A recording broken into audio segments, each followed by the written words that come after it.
నమస్తే ఎల్జేసీ న్యూస్ సుస్వాగతం. డ్రగ్స్ నిర్మూలనకు సంకల్పంగా సాగుతున్న డ్రగ్స్ పై దండయాత్ర 28వ రోజు జగ్గయ్యపేట మార్కెట్ యార్డ్ లో ఘనంగా నిర్వహించబడింది. నగర పోలీస్ కమిషనర్ రాజశేఖర బాబు పర్యవేక్షణలో జరిగిన ఈ కార్యక్రమంలో సుమారు 3000 మంది విద్యార్థులు, తల్లిదండ్రులు పాల్గొన్నారు.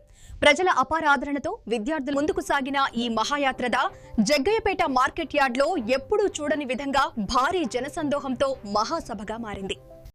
మత్తురహిత సమాజం కోసం పోలీసులు చేపట్టిన ఈ మహా ఉద్యమానికి ప్రజల మద్దతు మరింత బలంగా నిలుస్తోంది.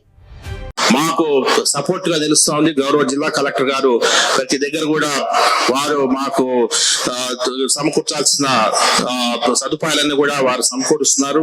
అన్ని శాఖల్ని సమన్వయం చేసి ముందుకు కదిలిస్తున్నారు. ఇది ఈ రోజు ఈ డ్రగ్స్ పై దండయాత్ర ఎన్టీఆర్ జిల్లా పోలీస్ కమిషనరేట్ లో స్టార్ట్ అయిన తర్వాత ఇది వేరే జిల్లాల్లో ఇది రెప్లికేట్ చేసుకోవడానికి ఆల్రెడీ ప్రయత్నాలు స్టార్ట్ అయ్యాయి. ఎందుకంటే ఇది it's yielding very good results. So ఇంత చక్కటి కార్యక్రమానికి ఈరోజు ఇక్కడికి విచ్చేసిన వేదిక నలుగురు పెద్దలందరూ కూడా మరొకసారి పోలీస్ శాఖ తరఫున ధన్యవాదాలు తెలియజేస్తూ, మా 5 మంది మహిళా పోలీస్ అధికారులకి వారికి కూడా అభినందనలు తెలియజేస్తూ అందరికీ నమస్కారం.